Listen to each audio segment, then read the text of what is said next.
कर लेते हैं। यहाँ पर एक और ट्रांच आज से लॉन्च हो गया है। 15 सितंबर तक ये जो ट्रांसक्रिप्ट है ट्रांच है जो वो ओपन है सब्सक्रिप्शन के लिए।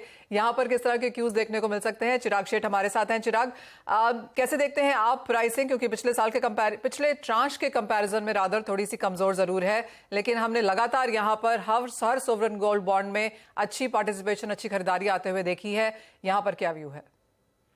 जी हाँ, बिल्कुल। एक्चुअली मनीषा, देखिए, अगर हम देखें तो सॉवरेन गोल्ड बॉन्ड अब इंडियन इन्वेस्टर्स के लिए एक बहुत ही ज़्यादा इम्पोर्टेंट विकल्प हो गया है सोने में निवेश करने के लिए।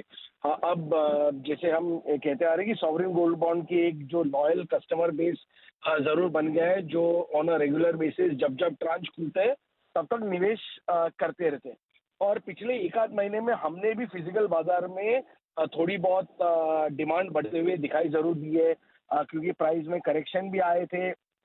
$1900 के नीचे भी गोल्ड ट्रेड कर रहा था, तो उसका भी एक जरूर एक पॉजिटिव इम्पैक्ट डिमांड में दिखाई दिया।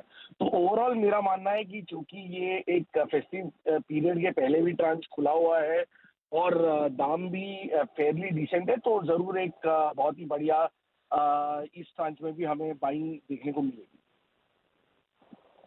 ओके, चिराग, प्राइसेस पर यहाँ से क्या व्यू है आपका? फर्स्ट हाफ तो उतना एक्साइटिंग नहीं रहा, ना तो रिटर्न के हिसाब से ना डिमांड के हिसाब से। अब आगे फेस्टिव सीजन भी है, वेडिंग सीजन की भी शुरुआत होगी, तो डिमांड कैसी एंटिसिपेट कर रहे हैं? जैसे आपने कहा है कि थोड़े डिमांड इंक्रीज होना शुरू हुई है, और साथ ही साथ प्राइसेस पर यहाँ से क्या व्यू लेकर चल रहे हैं, क्या लेवल्स आप देख रहे हैं? देखिए, प्राइसेस पे हम अभी भी हमारा यहाँ पे एक नेगेटिव नोट बरकरार है। हमारा मानना है कि $1850 से करीबन 1800 $1750 के बीच में एक आइडियल प्राइस लेवल है जहां पे गोल्ड ने एक्चुअली ट्रेड करना चाहिए। चूंकि जैसे हमारा मानना है कि फेड शायद इन्फ्लेशन की दरें ऊंची बरकरार रख सकता है, जिसे हम कहते हैं कि Fed will hold for long.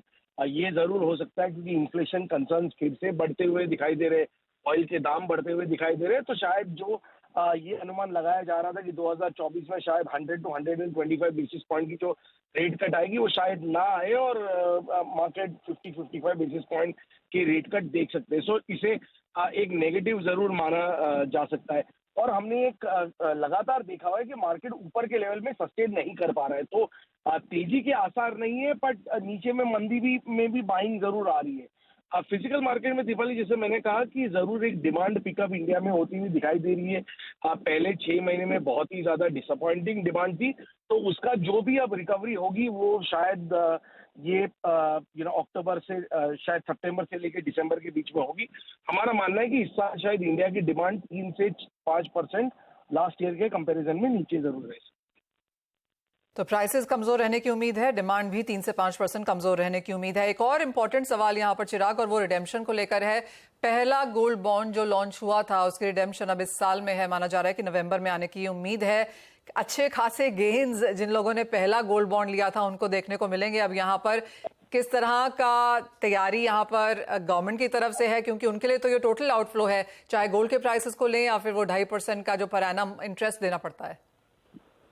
जी बिल्कुल, बट आई थिंक मनीषा, हमने कंसिस्टेंटली देखा हुआ है कि पिछले कई 3-4 सालों से Indian government continuously reserve bank के थ्रू बाइंग करते जा रही है। तो मुझे ये नहीं लगता है कि अब बहुत ज़्यादा कोई यहाँ पे इम्पैक्ट होगा, क्योंकि आफ्टर अ सर्टेन लेवल उन्होंने अपनी पोजीशन जरूर हेज करके रखी है।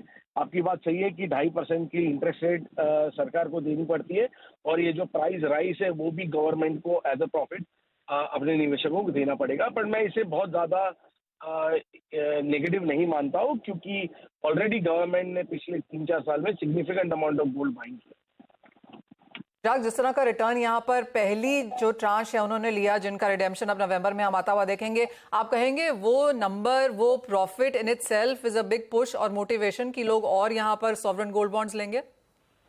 100% हमने पिछले ट्रांच में देखा है कि रिकॉर्ड लेवल्स के सॉवरेन गोल्ड बॉन्ड में बाइंग आई है, और मेरा अनुमान है कि शायद इस ट्रांच में भी 5 से 10 टन के बीच की बाइंग जरूर दिखाई दे सकती है। तो अब जैसे मैंने पहले ही कहा कि सॉवरेन गोल्ड बॉन्ड अब एक बहुत ही इंपॉर्टेंट विकल्प बन गया है जिसको सोने में निवेश करना। ऑफ नाउ, जैसे आपने कहा लास्ट ट्रांच रिकॉर्ड था, total as of now SGB में होल्डिंग क्या है?